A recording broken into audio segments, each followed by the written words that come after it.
Bonjour.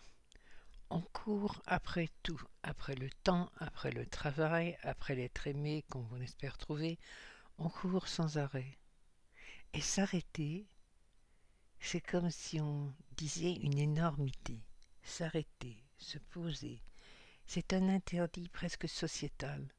Si je m'arrête, je perds tous mes contacts. Si je m'arrête, je ne trouverai jamais l'être aimé. Si je m'arrête, quel travail vais-je faire? Comment vais-je vivre? On ne peut pas vivre avec cette injonction-là tout le temps. Et c'est pour ça que les gens vont si mal en ce monde. On le voit dans la rue, les gens sont fermés, ils sont sombres. Bien sûr, la conjoncture n'est pas des plus favorables pour eux. Ils ne se sentent pas très respectés, très écoutés, très entendus.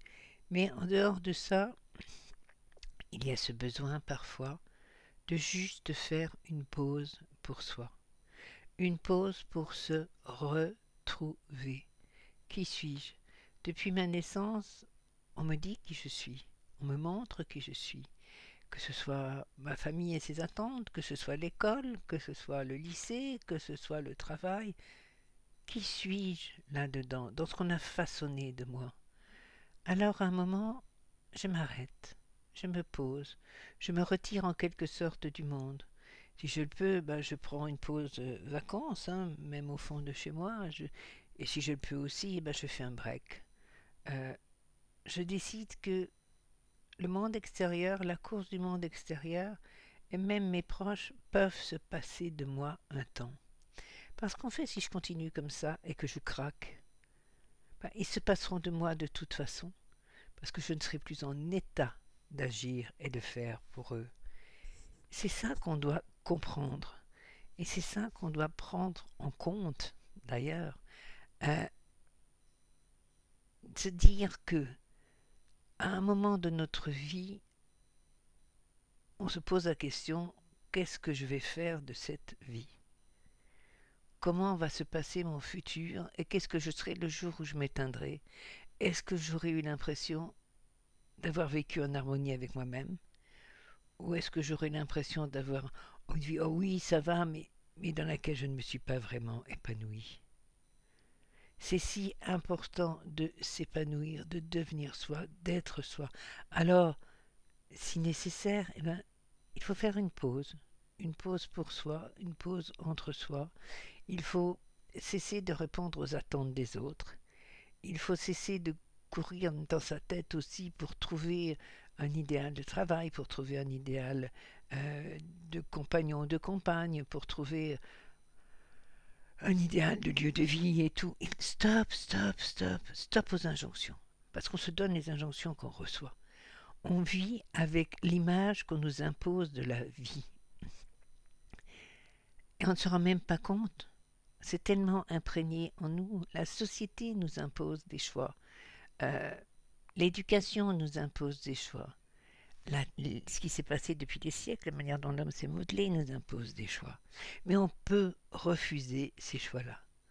On peut partir à la recherche de notre enfant blessé et le guérir et lui permettre de s'exprimer et d'être et de nous rejoindre. On peut voir ce que ça donne et on peut aussi se dire je n'ai pas besoin de chercher parce que quand je cherche, je ne prends pas ce qu'il me faut. Je dois juste apprendre et juste, je sais que c'est difficile, mais c'est quelque chose de... Il y a une chose à faire et pourtant elle est difficile. Juste apprendre à croire en moi. Ah, croire en moi, qu'est-ce que ça veut dire? Eh bien, c'est guérir. C'est guérir l'enfant qui a l'impression qu'il ne serait jamais à la hauteur, quoi qu'il fasse.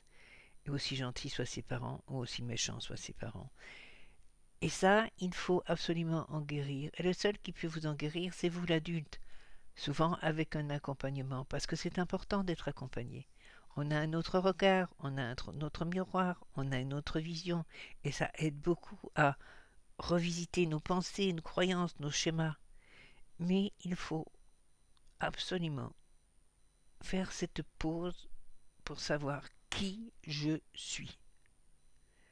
Parce que je ne suis pas moi. Et quand enfin je me sentirai moi, quand l'enfant que j'ai été pourra devenir l'adulte que je devrais être, alors les choses seront simples. Peut-être que je changerai complètement de voie professionnelle, peut-être que le couple que j'ai construit n'y résistera pas.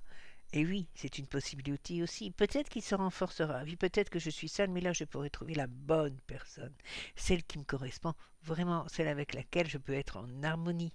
Parce que tant que je courais après quelqu'un, avec tout cet assemblage qui me faisait moi, mais qui était bancal, je ne pouvais jamais rencontrer la personne qui permettait cette harmonie. Et puis le travail, on a cette peur de la perte du travail, on a cette peur de l'indigence. Et c'est vrai que ça se comprend très bien parce que la société en ce moment ne nous amène pas à autre chose que cette peur. Mais on peut faire un bilan de compétences, tout à fait. On peut regarder tout ce qu'on a appris et tout ce qu'on pourrait faire avec.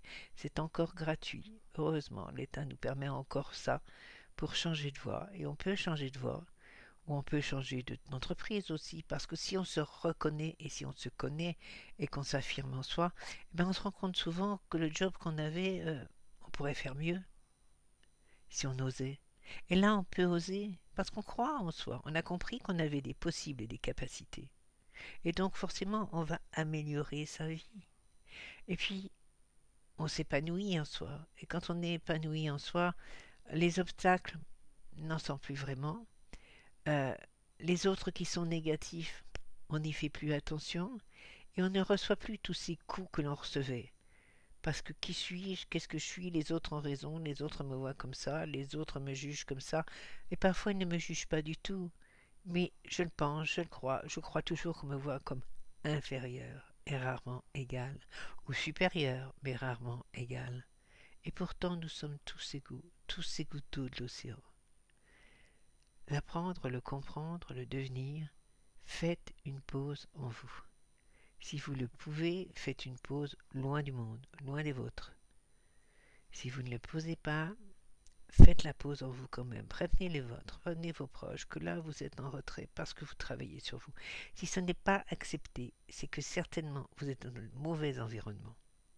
Si vous êtes dans le bon environnement, ce sera accepté parce que c'est important pour vous. Ayez cette démarche qu'on dit égoïste, mais salvatrice. Pour une fois, donnez-vous cette première place, celle qu'on devrait toujours avoir et qui nous permet de tant donner aux autres aussi, parce qu'on n'y s'y épuise pas, parce qu'on y fait ce qu'on peut y faire et pas plus, et que ça ne nous coûte rien désormais. Voilà, c'est court, hein, c'est une petite réflexion, mais c'est vrai que ces pauses pour soi, c'est tellement essentiel.